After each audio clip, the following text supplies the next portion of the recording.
There was a genuineness in his singing that not even Frank Sinatra had it.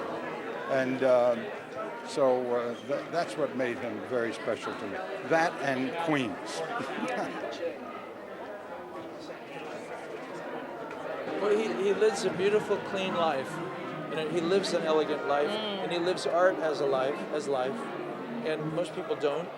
And I think that's what keeps him going. His humanity keeps him elegant, keeps him classy, and all these wonderful things. And he treats people elegantly, really beautifully, with such humanity. Respect. Yeah.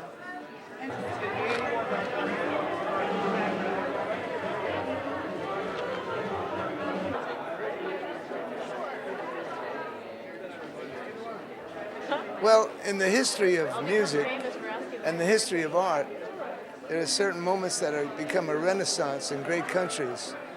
You know, the British had it with films and with theater, and the French had it with painting and cooking, and the Italians had it with music and art.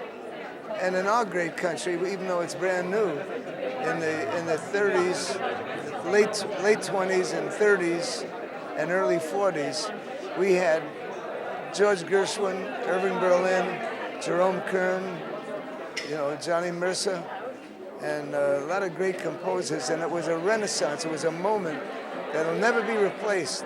And there'll be some great songwriters like Stephen Sondheim today, but not like that one era where everybody is just a moment in history, and they'll live on forever. And what's your inspiration to still keep doing this new album? How was that a very invigorating thing to do? It really was, because I love what I do, and so it's a joy to just be doing it and looking to the future all the time.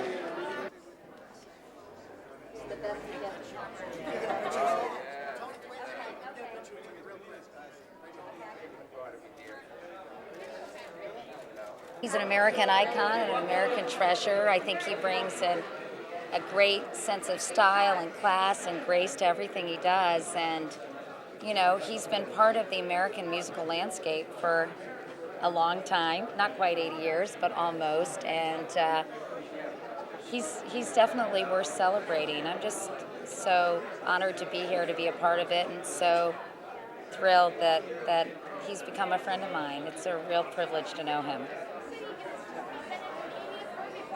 I think he's created American musical culture in so many ways. He's the singer. When you hear his voice, you know it's Tony Bennett. He brought jazz. He brought so much of the jazz influence to pop music, and in addition to that, he was really in the forefront of the civil rights movement and brought blacks together with whites for recording sessions. He's really extraordinary man.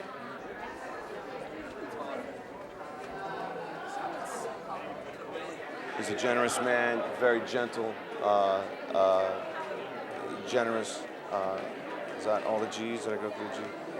Good looking. Great singing, good looking, sweet, still swinging, still incredible to watch on stage.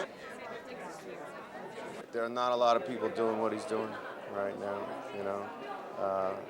He did turn 80, and it's a huge milestone. Happy birthday, Tony. God bless you. I love you. But not many more guys like him left in the world.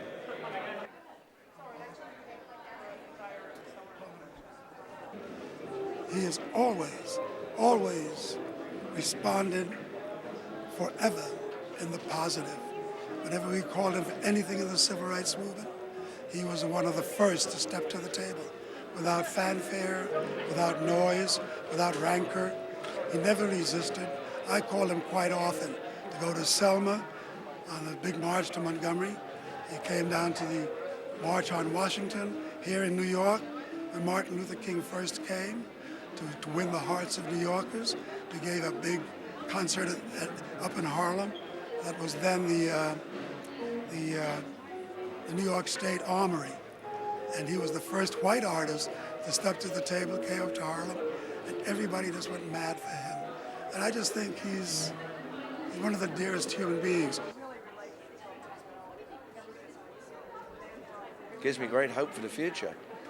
you know, you got to keep your joy, and you know, obviously you have to be blessed with good health, but it's the attitude, it's the understanding. I mean, it's no accident that Tony's an artist in more than in music. I think his outlook is wholly artistic, and in recent years particularly, he's been much more appreciated, and the place that he's taken in music today is quite unique.